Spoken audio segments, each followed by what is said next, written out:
Spiritual warfare is not so. I need y'all to get that through your minds, y'all God minds. Listen, in this reality, in this dualistic realm, there is a such thing as, pain, hurt, and anything other than love. Other than doesn't even exist in the realms of light. It either is or it isn't. Spiritual warfare is a dualistic term. It's a dualistic energy, and it only exists in dualistic realms. Well, if you evolve, you're not going to be experiencing spiritual warfare. See, and this is where you can see where people are at in terms of their spirituality.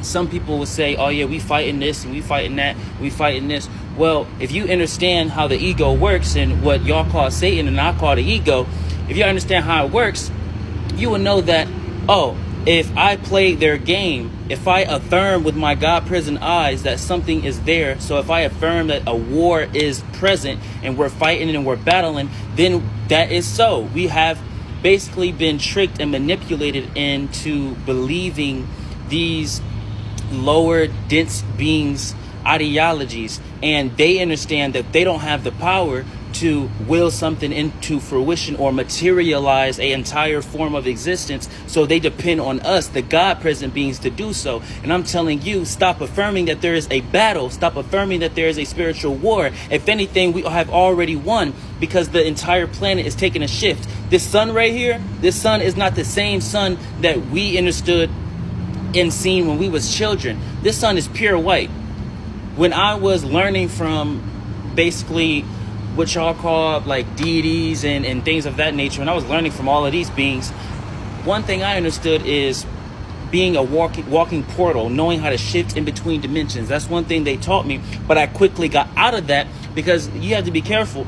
You have to get the information and, throw out what doesn't serve, but also understand, if you stay in a form of existence that is dependent upon willing and energies outside of yourself, then you'll never be able to evolve. So if you're constantly dependent on the ancestors, if you're constantly dependent on deities, if you're constantly dependent on spirit guides to assist you, and you're not becoming the light, if you're not becoming the frequency that these beings that y'all like are, then you'll never be able to make this shift. So I had to, smoothly exit from the teachings of Egypt and all of those things, because I got all of it.